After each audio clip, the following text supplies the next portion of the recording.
ವಿವರವಾಗಿ ಚರ್ಚೆ ಮಾಡತಕ್ಕಂಥ ಅವಕಾಶ ನಿಮಗೂ ಕೂಡ ಇದೆ. ಇವತ್ತು ಆ ಅವಕಾಶ ನಮ್ಮ ಪಕ್ಷ ಕಾಂಗ್ರೆಸ್ ಪಕ್ಷ ಇವತ್ತ ನಮ್ಮ ರಾಜ್ಯದ ಮುಖ್ಯಮಂತ್ರಿಗಳಂತ ಡಿ ಕೆ ಶಿವಕುಮಾರ್ಜಿಯವರು, ನಿಕಟಪೂರ್ವ ಮುಖ್ಯಮಂತ್ರಿಗಳಂತ ಸಿದ್ದರಾಮಯ್ಯಜಿಯವರು ಎಲ್ಲರ ಒಂದು ಆದೇಶದ ಅನುಗುಣವಾಗಿ ತಮಗೆ ಒಂದು ಅವಕಾಶ ಸಿಕ್ಕಿದೆ. ಆ ಅವಕಾಶ ಸದುಪಯೋಗ ಮಾಡಿ ಒಂದು ಒಳ್ಳೆ ಪಕ್ಷಕ್ಕೆ ಒಂದು ಒಳ್ಳೆ ಹೆಸರು ತರ್ತಕ್ಕಂಥ ಕೆಲಸ ತಾವು ಮಾಡ್ತೀರಾ ಅಂತ ನಿಮ್ಮ ವಿಶ್ವಾಸ ಇಟ್ಕೊಂಡು ಇವತ್ತು ಪಕ್ಷ ಮಾಡಿದೆ.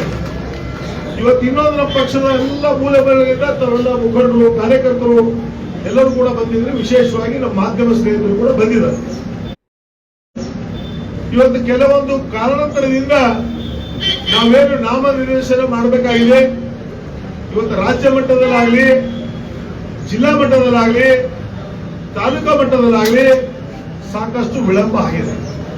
ಇವತ್ತು ಬಹಳಷ್ಟು ವಿಚಾರಗಳು ಬೇರೆ ಬೇರೆ ಇದೆ. ಆದರೂ ಕೂಡ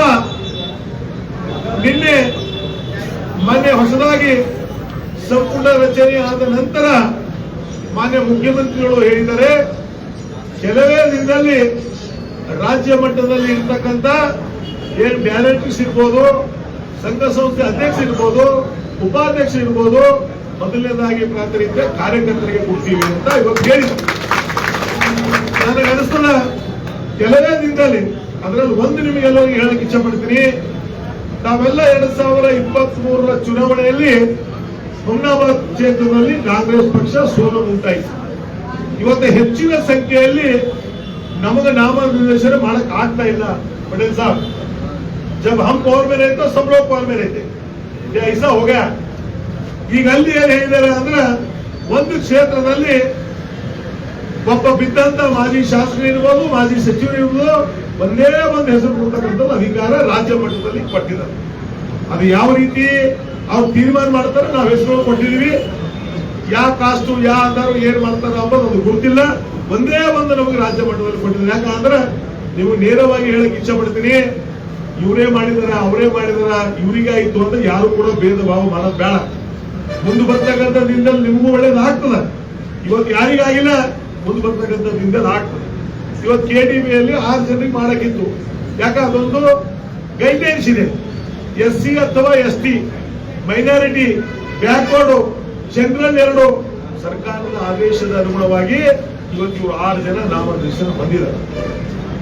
ಈ ಕೆಲವೇ ದಿನದಲ್ಲಿ ಹಾಸ್ಪಿಟಲ್ಗಳಿದೆ, ಇವತ್ತ ಲ್ಯಾಂಡ್ ಗ್ರ್ಯಾಂಡ್ ಇದೆ, ಅನಾದಾನ ಇದೆ, ಇವತ್ತ ನಿಮ್ಮದು ಆಶ್ರಯ ಇದೆ, ಬೇರೆ ಬೇರೆ ಯಾವುದೋ ನಾಮನಿರ್ದೇಶನ ಇದೆ.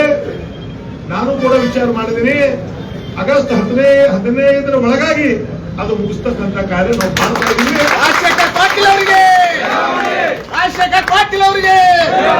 ಅದರಲ್ಲಿ ಒಂದೇ ಒಂದು, ಯಾರು ಯಾರಿಗಾಯ್ತು, ನಮಗಾಗಿಲ್ಲ ನಿಮಗಾಗಿಲ್ಲ ಅಂತ ಯಾರು ಕೂಡ ಬೇಜಾರು ಪಡ್ಕೊಳ್ಳೋದು ಬೇಡ. ಪಕ್ಷ ಇದೆ. ಇವತ್ತು ಒಂದು ಊರಲ್ಲಿ ಹುಮ್ನಾಬಾದಲ್ಲೇ ಬರೀ ಉಮೇಶ್ ಜಮ್ಗಿ ಅಥವಾ ಬೇರೆ ಬೇರೆ ನಮ್ಮ ಅಮ್ಮ OBC ಅಧ್ಯಕ್ಷರು ಇಬ್ಬರೇ ಕಾಣಿರೋ ಸಾಬರಿಗೆ ಅಂತಲ್ಲ. ಇವತ್ತು ಮಹಿಳಾ ಕೋಟದಲ್ಲಿ ನಾವು ಮಾಡಬೇಕು, ಇವತ್ತು ಜನರಲ್ನಲ್ಲಿ ಮಾಡಬೇಕು. ಇವತ್ತ ಬೇರೆಯವರಿಗೆ ಯಾರಿಗೂ ಕೂಡ ಏನಪ್ಪಾ ಇಲ್ಲ ಅವರಿಗೆ ಎಂಬುದು ಭೇದ ಭಾವ ಬೇಡ. ನಾವೆಲ್ಲರೂ ಕೂಡಿ ಒಂದು ಆಲ್ಮರ ಇರ್ತದ, ಆಲ್ಮರ ಕೆಳಗಡೆ ನಾವೆಲ್ಲ ಇದ್ದೇವೆ ಅಂದ್ರೆ ಪಕ್ಷ. ಆ ಪಕ್ಷ ಕೆಳಗಡೆ ನಾವು ನೀವೆಲ್ಲ ಕೂಡ ಕಾರ್ಯ ಮಾಡಬೇಕಾಗಿದೆ. ಇವತ್ತು ಆ ದೃಷ್ಟಿಯಿಂದ ನಾವೆಲ್ಲರೂ ಕೂಡ ಸಂಪೂರ್ಣದಂತ ಸಹಕಾರ ಮಾಡ್ತೀನಿ. ನಮ್ಮ ಕಾರ್ಯಕರ್ತರು, ನಮ್ಮ ಪಕ್ಷದ ಮುಖಂಡರು, ನಾನು ನಿಮ್ಮನ್ನೆಲ್ಲರಿಗೆಲ್ಲ ವಿನಂತಿ ಮಾಡ್ತೀನಿ. ಎಲ್ಲರಿಗೂ ಆಸೆ ಇದೆ, ಯಾರಿಗೂ ಆಸೆ ಇಲ್ಲ ಅಂತಲ್ಲ. ನಾವೆಲ್ಲ ಪಕ್ಷ ಸಲುವಾಗಿ ದುಡಿದಿದ್ದೀವಿ. ನಮಗೂ ಪಕ್ಷ ರಿಕಗ್ನೈಸ್ ಮಾಡಬೇಕು, ನಮಗೂ ಪಕ್ಷ ಏನಾದ್ರೂ ಅಧಿಕಾರ ಸಿಗಬೇಕು ಅಂತ ಎಲ್ಲರ ನಿರೀಕ್ಷೆ ಇದೆ. ಆದ್ರೂ ಕೂಡ ಎಲ್ಲರಿಗೂ ಒಂದೇ ಸಲ ಮಾಡಕ್ ಆಗೋದಿಲ್ಲ. ನಾನು ನಿಮ್ಗೆ ಇಷ್ಟೇ ವಿನಂತಿ ಮಾಡ್ತೀನಿ, ಯಾರಿಗಾದ್ರೂ ಕೂಡ ನೀವು ಅರ್ಥ ಮಾಡ್ಕೊಳ್ಳಿ. ನಮ್ಮನೇ ಒಬ್ಬ ಅಣ್ಣ, ನಮ್ಮನೇ ಒಬ್ಬ ತಮ್ಮ, ನಮ್ಮನೇ ಒಬ್ಬ ಸೋದರ ಆಗಿದ್ದಾನೆ ಅಂತ ಭಾವಿಸಿ ಅವರಿಗೆ ಯಾವ ರೀತಿ ಕೆಲಸ ಮಾಡಬೇಕು ಅಂತ ನೀವು ಎಲ್ಲರಿಗೂ ಮಾಹಿತಿ ಇತ್ತಂದ್ರೆ ಅವರಿಗೆ ಸಲಹೆ ಕೊಡ್ತಕ್ಕಂಥ ಕೆಲಸ ಮಾಡ್ರಿ. ನಾವೆಲ್ಲರೂ ಕೂಡಿ ಹುಮ್ನಾಬಾದ್ ಕ್ಷೇತ್ರದಲ್ಲಿ ಪಕ್ಷ ಬಹಳ ಮಜಬೂತ್ ಆಗಿದೆ. ಇಲ್ಲಿ ಯಾವುದೂ ಕೂಡ ಪಕ್ಷ ಇದಿಲ್ಲ. ಕೆಲವು ಅನಿವಾರ್ಯ ಕಾರಣದಿಂದ 2023 ಚುನಾವಣೆಯಲ್ಲಿ 14 ವೋಟ್ಗಳಿಂದ ನಾವು ಸೋಲ್ಬೇಕಾಯ್ತು. ಪರವಾಗಿಲ್ಲ, ನಾವು ಸೋತ್ರು ಕೂಡ ಇವತ್ತೆಲ್ಲ ನಮ್ಮ ಕಾರ್ಯಕರ್ತರು, ಮುಖಂಡರು, ಇವತ್ತು ಜನರು ಬಂದಿದ್ದೀವಿ. ಇವತ್ತು ಜನರು ಸೇವೆ ಮಾಡ್ತಾ ಇದೀವಿ. ಈಗಾಗಲೇ ಜನ ಬೇಸತ್ತಿದ್ದಾರೆ ಹುಮ್ನಾಬಾದ್ ಕ್ಷೇತ್ರದ ಬಗ್ಗೆ. ಇವತ್ತು ಅವೆಲ್ಲ ನೋಡ್ತಾ ಇದ್ರಿ, ಅಲ್ಲಲ್ಲಿ ವಿಡಿಯೋ ಮಾಡ್ತಾ ಇದಾರ, ಅವರೇ ಕಳಿಸ್ತಾ ಇದಾರ. ಹುಮ್ನಾಬಾದಲ್ಲಿ ಕೂಡ ಕೆಲವು SCOA ಕಳಿಸಿದಾರ.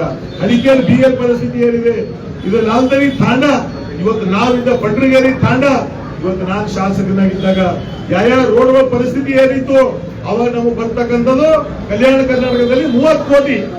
ಈಗಿರ್ತಕ್ಕಂಥ ನಮ್ಮ ಸರ್ಕಾರ, ಕಾಂಗ್ರೆಸ್ ಸರ್ಕಾರ ಏನ್ ಘೋಷಣೆ ಮಾಡಿದೆ, ಸುಮಾರು 70 ರಿಂದ 80 ಕೋಟಿ ಒಬ್ಬ ಶಾಸಕರಿಗೆ ಬರ್ತಾ ಇದೆ. ಇವತ್ತಾದ್ರೂ ಕೂಡ ಎಲ್ಲಿ ಕೆಲಸ ನಡೀತಾ ಇದೆ, ಯಾರು ಮಾಡ್ತಾ ಇದ್ದಾರ, ಏನ್ ಆಗ್ತಾ ಇದೆ, ಏನು ಇಲ್ಲ. ನಾನು ನಿಮಗೆ ವಿನಂತಿ ಮಾಡ್ತೀನಿ, ತಾವು ಎಚ್ಚರಿಕೆ ಇದ್ದೀರಿ. ಯಾರೇ ಗ್ರಾಮದಲ್ಲಿ ಕೆಲಸ ನಡೀತಾ ಇತ್ತು ಅಂದ್ರೆ ಸರ್ಕಾರದ ದುಡ್ಡು, ಯಾರಪ್ಪನ ದುಡ್ಡಲ್ಲ, ಸರ್ಕಾರ ದುಡ್ಡಿದೆ. ತಾವು ನೋಡಿ ರೋಡ್ ಒಳ್ಳೆ ರೀತಿ ಆಗ್ತಾ ಇದೆಯಾ ಇಲ್ಲ. ನೀವೇನ್ ಮಾಡ್ತೀರಿ, ಅದಕ್ಕೂ ಕೇಳಂಗಿಲ್ಲ.